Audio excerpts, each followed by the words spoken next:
Good morning. সময় এখন 8:30 বাজে আর আমরা আমাদের লাদাখ রাইড এখন জোর কদমে চলছে। আজকে আমরা সুমুর থেকে চলে যাব প্যাংগংয়ের দিকে। বাইকগুলো সব রেডি।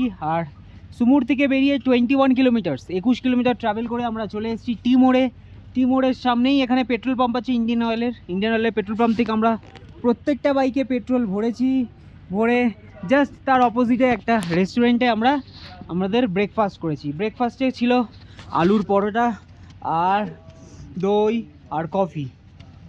আলুর পরোটাটা দারুণ বানিয়েছে। লাদাখে এসে খাওয়া বেস্ট আলুর পরোটা এখনো পর্যন্ত খেলাম। লাদাখ মানে হচ্ছে ল্যান্ড অফ কোল্ড ডেজার্ট।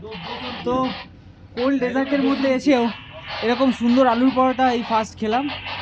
আর এখানে প্রচুর গ্রুপ যখন পাস করে এখানে তারা মানে ব্রেকফাস্ট লাঞ্চ যাই হোক কিছু একটা করে। তো তাদের এখানে গ্রুপ স্টিকার অনেক দেখতে পাচ্ছি। সাথে সাথে আমরা যে গ্রুপ ট্রাভেল করছি এক্সপ্লোরার বাঙালি, তো এক্সপ্লোরার বাঙালিরও একটা স্টিকার এখানে আমরা লাগিয়ে তোমাদের সাথে শেয়ার করব।